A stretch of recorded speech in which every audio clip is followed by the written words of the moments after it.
all the music you love. Matt Marvel. BBC Radio Suffolk. Welcome along to the show. Matt here till 2 o'clock.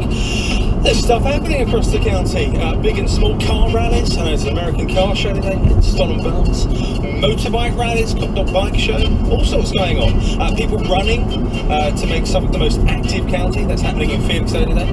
Let me know what you're up to. I'd love to hear from you. Plenty of people up to all sorts of different things. People posted on my Facebook page. Jason Salisbury is out of county at the moment. He's going to the south of Guernsey. Very nice.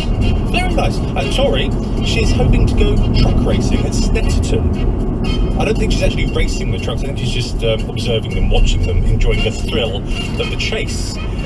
So what are you up to? That'd be good to make contact with me this morning. 0800 141 2121 81333. Start your text SFK. On the show, are you any good at taking photos? I think my photo taking with my phone could be better. It's okay, but I think there's room for improvement. And we all take pictures all over the place now. It's so easy. So we'll get some tips in our Sunday science spot, because there's science behind everything. So this morning, the science of taking a good photo. Also, in a few minutes, we'll have an audio clue to something that happened on this day in history.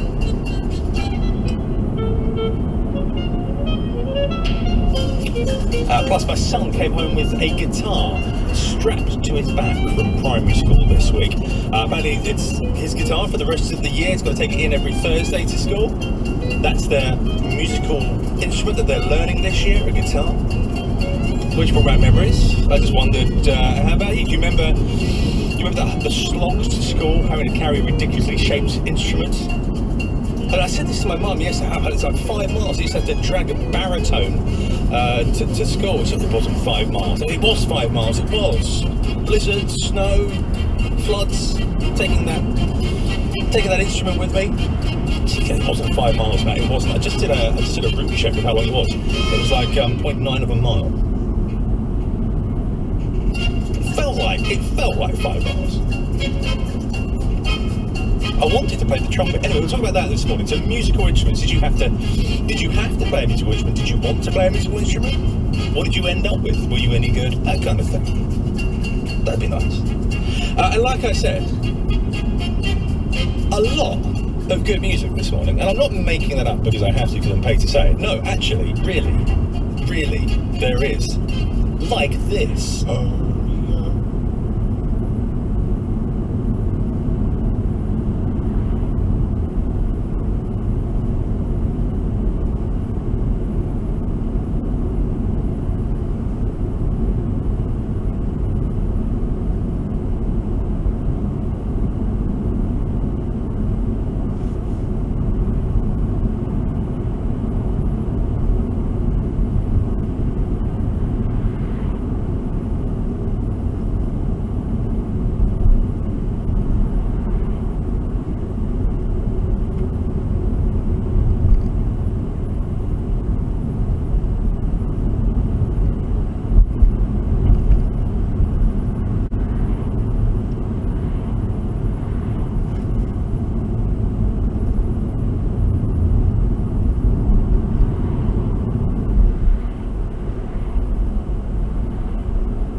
So Matt Marvel here till 2 o'clock. I'm joined by Emily. Hello. Hello. How are you? I'm good, thank you. How are you? I'm not too bad. How's your week been? Lovely, thank you. You've been doing stuff about dollies or something, haven't you? Yes, yeah. I've been looking in a big old Georgian mansion in Ipswich that's full of dolls, which is not actually as frightening as it sounds. It's quite charming. Okay, and we'll be hearing that later on. Yes. After 12 o'clock time. We'll hear that later on.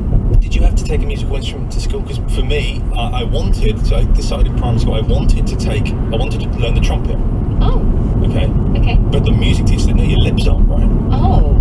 Was it a bit harsh? Yeah, I mean, surely your lips are still developing at that age, so how is she to know? And if you were to start early, then maybe your lips would develop. Well, I don't know, but they gave me different types of, Reed? No, not a brass instrument. I don't know, mouthpiece, I guess it's. But eventually, like, no, you needed this big brass instrument. It's a baritone horn kind of thing. Like, oh, great, I didn't want to learn that. Not a fan of that, that's fair. So then I had to drag that into school once a week.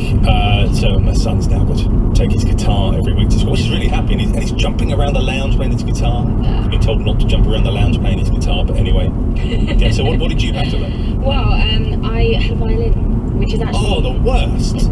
Well, the worst if you're listening to me practice, but the best in terms of carrying it in, because it, very, it's got... very light, very hollow. Very light, very hollow. If you whack it against the, sides of the walls, like, it tends to be fine because it's in a big case. What, were you deliberately whacking it? No, but when you're in school and you're trying to navigate the corridors and there's a million children and you've got the clumsiest person in school? I was not clumsy at all. It was just inevitable. But it's I think a flute case is harder, so this was a bit more material-y.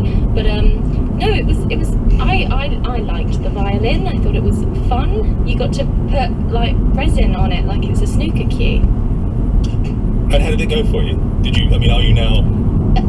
I got to grade 2 and then I gave up because I couldn't be bothered to do it anymore. The resin became too much bother for you. It's just, practicing and discipline when you're a child, when you already have other hobbies that are more interesting, you eventually have to drop them, because I was of the generation when we just did everything, do you know what I mean? Like, you would go to cricket, then you would go to tennis, then you would go to violin, then you would go to ballet, and then you would go to all of these things, and it got to a point where you were like, you know what, Saturday morning television is more important than the violin. I would want your stories this morning about this. Give me a call, 0800 141 2121. You can text me as well, 81333, start your text SFK. People have got in contact already on my Facebook page. I posted up about this a couple of days ago. And Tori said that she had piano lessons and the teacher used to have a small sherry with every lesson. That sounds amazing. Did she get a sherry as well? I presume not. Oh. That would probably be wrong. Daz said he wanted to play the drums in primary school, but they said he had no rhythm and he was given a recorder. So he taught himself to play drums, and in the 40 years since, I've played alongside many of his heroes and travelled the world. So he says, so to you, Miss Jarvis. Yeah, Miss Jarvis, if you're listening. More like that, please. Also, on this day in history, so there's loads of things that have happened on this day in history. A couple of them, for example, 1999, Alan Shearer scored 5 goals in Newcastle's 8-0 Premier League match against Sheffield Wednesday. Actress Angelina Jolie, 41 at this time in 2016, filed for divorce from fellow actor Brad Pitt. No way. So it happened in the past. I know, but it felt more recent than that. And Ronaldo, 2018, was sent off for the first time in the Champions League in his 154th match. Those are some of the things that have happened on this day in history in years gone by. But I want to know, what does this relate to? A little audio clue for you. What does this relate to? What happened on this day in history? They're talking about something here. What's it relating to? What is the one thing that's worrying you more than anything else at this particular moment? How many I'm going to get here, and how many gate crashes I'm going to get. How are you going to stop gate crashes? I've got about 30 stewards and a security car on the gate itself. What do you reckon that relates to? Give me a call this morning. This is Thin Lizzy, Dancing in the Moonlight. Let's see what's happening on the roads then for this morning. Actually,